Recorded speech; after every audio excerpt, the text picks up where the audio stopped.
You donate 450,000 hours per year. At 20 bucks an hour, that's $9 million. Now, I think you're worth a whole heck of a lot more than that personally. But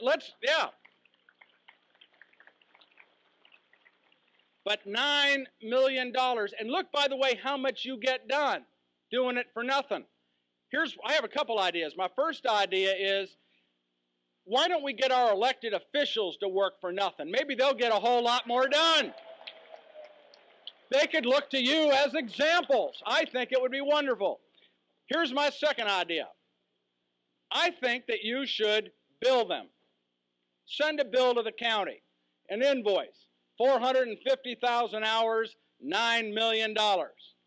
And then right below that, write beef stroganoff.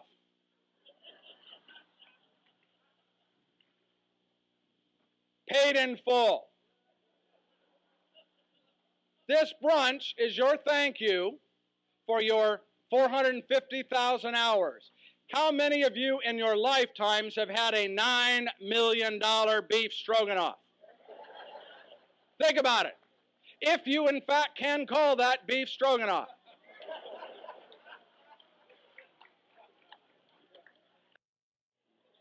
Well, what I've done now is I've taken the word active and I've broken it down letter by letter. And each letter stands for something that I think tells the story of who you are as senior volunteers.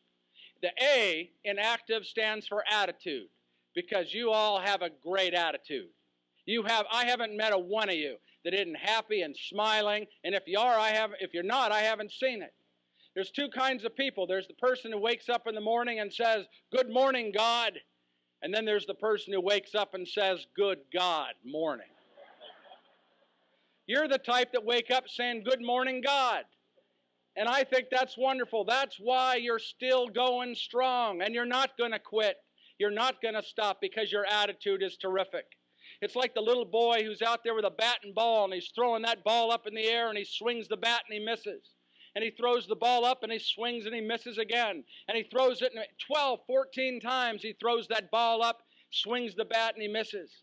Now you'd think he'd get discouraged. No, he sits back and he says, "Whoa, what a pitcher." That's someone with a good attitude, and that's what you're like. You do not look at the negative, you look at the positive, and that's why you're successful at what you do. Best story I have on attitude: a young couple gets married. They have a beautiful wedding. They go to their what do you call that right after a wedding? Reception. It's been so long for me. A reception. And after the reception, they go to the honeymoon suite. And he picks up his bride and he carries her across the threshold. And he sets her down gingerly inside the room. He closes the door. And then he looks at her. You know those eyes that you look at each other with when you just first get married? Those lust-filled eyes. It goes away about a week later. And then you got 60 more years to... Didn't we love each other once? So he sets her down. He says, "Sweetheart, honey bunch, cutie pie, I want to get something squared away right now, right from the beginning." And she says, "What's that?" He says, "Just a minute." And he undoes his belt buckle. And then he undoes his trousers. And he slips his trousers off and he hands them to his new bride. And he says, "You slip those on." "Oh, you've done this." She looks at him kind of funny and she says, "Okay." And she takes his trousers and she steps into them. And she says, "I can't wear your pants. They're too big for me." He said, "You just remember that."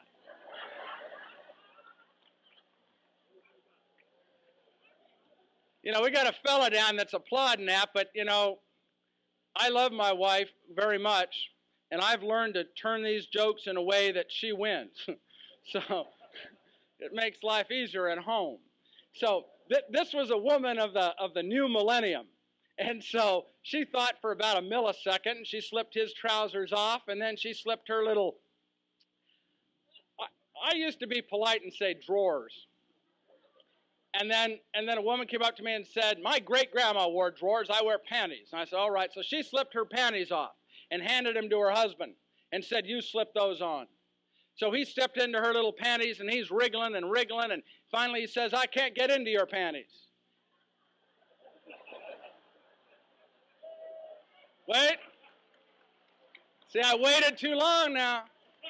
She said, that's the way it's going to be until you change your attitude. I happen to be Catholic, so bear with me. If you are Catholic, you'll go along with this joke, and if you're not, you'll have fun making fun of Catholics. So maybe together we'll enjoy this. It's about a fellow who goes to the confessional, and he says, bless me, Father, for I have sinned. I have committed adultery. And the priest says, he says, it's an Irish priest. How unusual. He says, adultery is a very, very bad sin. He says, you've got to tell me the name of the woman. He says, or I can't give you absolution. Fellow says, Father, I'm not going to tell your name. Well, now, son, if you don't tell me your name, I can't give you absolution. He says, was it Mrs. McCarthy? And the fellow says, Father, it was not Mrs. McCarthy. I'm not going to give you her name. Now, son, if you don't give me your name, I can't give you the absolution. He says, was it Mrs. O'Reilly? Fellow says, Father, it was not Mrs. McCarthy. It was not Mrs. O'Reilly. I'm not going to give you her name. Now, son, aren't you listening? If you don't give me your name, I can't give you the absolution. He says, was it Mrs. McGee? Fellow says, Father, it was not Mrs. McCarthy, was not Mrs. O'Reilly, was not Mrs. McGee, and he got up and he left. As he was walking out of church, his friend met him. His friend said, hey, did Father give you absolution? He says, no, but he gave me 3 good leads. All right, last time I was here, I gave you 3 words that I thought were wonderful traits to sum up volunteers, senior volunteers. I figured 3 words were too many. So I tried this year to come up with 1 word, and I've come up with 1 word that I believe you all have in common. It's a word that works for all of you, and that word is active. I said, y'all are active people, am I right? That's right. Now, I've learned that active means different things to different people. I have a father-in-law who's 89 years old, and he considers it a wonderful day if he gets to the end of the day and he's able to look back on that day and say he was active. He credits prunes.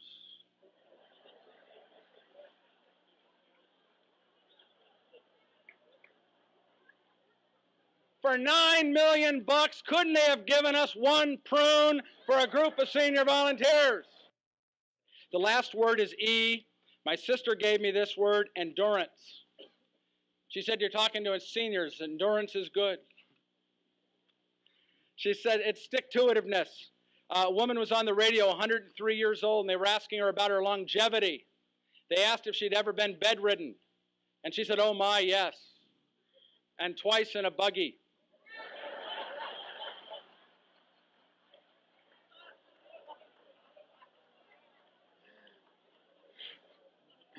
I'm gonna end it here just by saying this. You have in your regular lives been successful in all manners of ways, but by joining RSVPs, by sticking with RSVPs, you've done something marvelous. You've moved from success to significance. And that's all the difference in the world. Shakespeare has a play called Twelfth Night. I understand it's playing at the Old Globe. There's a line in it, There's a line in it spoken by Malvolio. The line is this: some people are born great.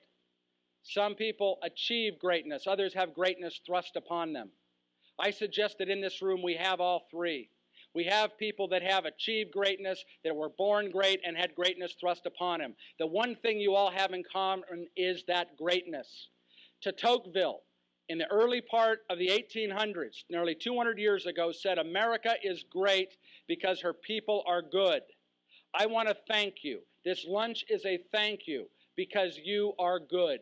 You are proving nearly 200 years later that de Tocqueville was right. America is good because her people are good.